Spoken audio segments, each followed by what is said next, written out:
నమస్తే గురుగారు. శ్రీమాత్రే నమః. గురువుగారు, పుత్రులు లేకపోతే పితృకర్మలు ఎవరు చేయాలి? హ్మ్. అసలు పితృకర్మలు చేయకపోతే జరిగే అనర్థాలేమిటి? తప్పకుండా తెలియజేస్తానమ్మా. ముందుగా ప్రేక్షకులందరికీ శ్రీమాత్రే నమః, శ్రీ గురుభ్యో నమః. నమోస్తు దేవేభ్యో పృథివ్యామంతరిక్షే ఏ దివితేషామన్నం వాతో అత్రేవన్ మనసాకో గుణానాం సహబౌద్ధివితాతనూనాం ప్రతనాయతకుమవేమ పరమాస్తథా. అయితే ఈ యొక్క గతించినటువంటి వారికి కొడుకులు లేకపోతే ఎవరైతే కొడుకు వరస అయ్యేటటువంటి వాళ్ళు అంటే చిన్నాన్న చిన్నమ్మ వాళ్ళకు ఒక కొడుకులు ఉంటారో వాళ్ళు చేయడానికి చేయవచ్చు ఈ కర్మలను. అలాగే అల్లుడు అంటే వివాహం అయిన తర్వాత ఎవరైనా గతించినట్టు అల్లుడు చేయవచ్చు. అలాగే ఈ పితృకర్మలు ఎవ్వరూ లేకపోతే గనక ఒక బ్రాహ్మణ్ణి ఎంచుకొని ఆ బ్రాహ్మణి ద్వారా ఈ యొక్క పితృకర్మలు అనేటటువంటివి ఆచరించవచ్చు. అలా ఆచరించేటటువంటి పితృకర్మలలో కూడా ఎన్నో నియమాలను పెట్టడం జరిగింది. ఎవరైతే ఆ పితృకర్మలను ఆచరిస్తారో వాళ్ళు సంవత్సర సూతకం కూడా పాటించాలి అని చెప్పేసి కూడా జ్యోతిష్యం నిర్ణయించడం జరిగింది. అయితే దీని ద్వారా ఎలాంటి ఫలితాలు ఎవరైతే పితృకర్మలను ఆచరించరో అంటే నిజంగా ఇవన్నీ మాకు లేవు, మేము చేయలేము, మాతో కాదు అని ఎవరైతే కొట్టి పారేస్తారో లేదా పితృకర్మలు ఏదో శాస్త్రానికి చేసి పక్కన కూర్చున్నాము అని అనుకుంటారో వాళ్లకు జీవితంలో ఎదురయ్యేటటువంటి కష్టాలు చాలా ఘోరంగా ఉంటాయి. ఎందుకంటే దేవతా శాపము కంటే అతి భయంకరమైనటువంటి శాపం పితృశాపము.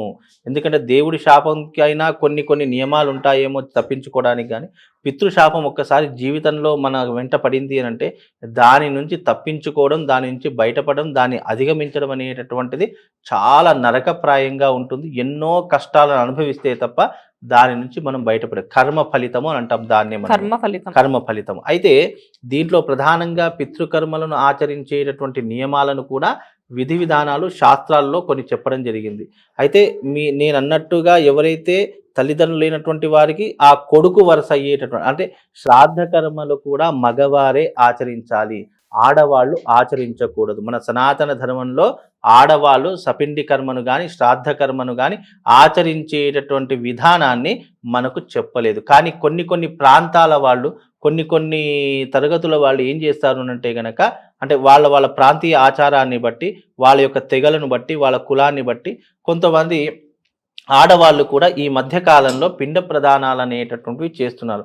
మరి వాళ్లకు ఉన్నటువంటి సమాచారం ప్రకారం ఎందుకు చేస్తున్నారో తెలియదు, కానీ మన సనాతన ధర్మంలో ఎక్కడా కూడా ఆడవాళ్ళు పిండ ప్రదానాన్ని చేయాలి అని చెప్పడం జరగలేదు. ఇంకోటి ఏంటంటే చనిపోతే కనీసం శ్మశానానికి కూడా ఆడవాళ్ళు వెళ్ళకూడదు. కానీ ఈ మధ్యకాలంలో అందరూ కూడా శ్మశానానికి వెళుతున్నారు. అంటే జ్యోతిష్యము కానీ ధర్మము కానీ సనాతన ధర్మం కానీ చాలా సూక్ష్మంగా కొన్ని ధర్మాలను ఆచరించడం చెప్పడం జరిగింది. దానిని మనం ఈ మధ్యకాలంలో పట్టించుకోవడం లేదు. కాబట్టి ఇప్పుడు చెప్పామనుకుంటే అది ఏమవుతుంది, చాలా కాంట్రవర్సీ అయిపోతుంది. కాబట్టి ఎవరి ఆచారము, ఎవరి ప్రాంతీయ ఆచారం వాళ్ళు ఆచరించుకోవచ్చు. అయితే చెయ్యకపోతే మాత్రము ఏ ఆచారమైనా ఏ సాంప్రదాయమైనా సరే పితృకర్మలు గనక చేయకపోతే చాలా విపరీతమైనటువంటి కష్టాలు అనుభవించక తప్పదు. వాటిలో కొన్ని ఇబ్బందులు చెప్తాను. ఒకటి, ఎవరైతే సరైనటువంటి పితృకర్మలు ఆచరించారో వాళ్లకు వివాహ నష్టం జరగడము, లేదా వివాహమైన తర్వాత సంతానం జరగకపోవడము, లేదా అసలు వివాహం కాకపోవడము, వివాహం అయినా భార్యాభర్తలు విడిపోవడము, ఇలాంటివి జరుగుతూ ఉంటాయి. రెండవది సంతాన నష్టము, అంటే సంతానం కోల్పోవడం కానీ, లేదా 5 months 6 months క్యారీగా ఉన్నప్పుడు గర్భస్థ పిండము లోపలనే చనిపోవడం కానీ, ఇలాంటివి జరిగే అవకాశాలు చాలా మట్టుకుంటాయి.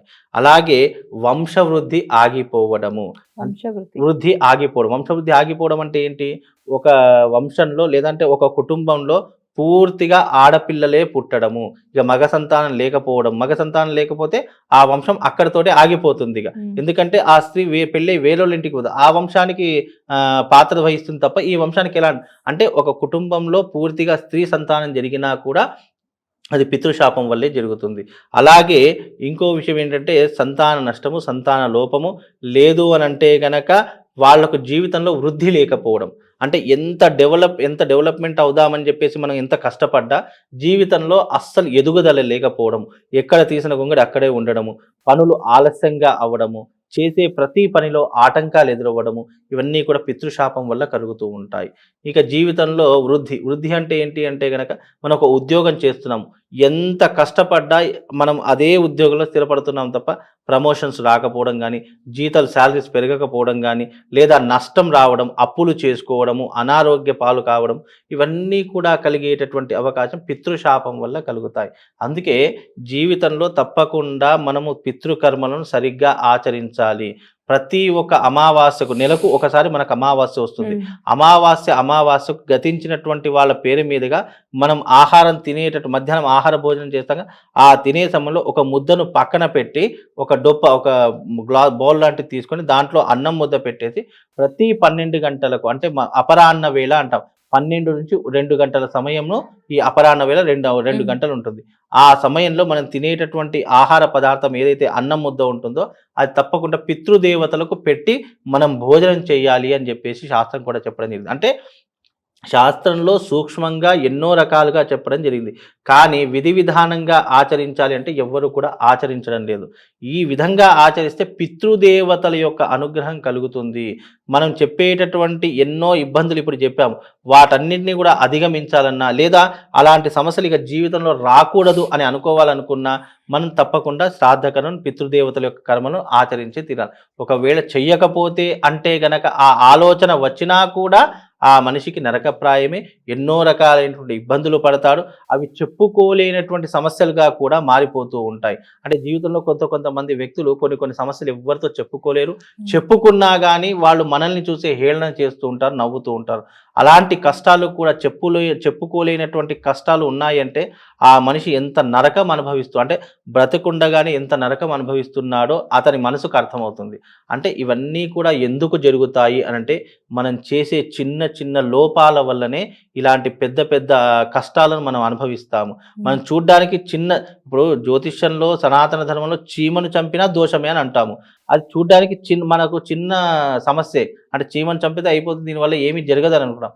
కానీ అలాంటి చీమ ద్వారా కూడా మన జీవితంలో ఎన్నో రకాల ఇబ్బందులు అనుభవిస్తాం.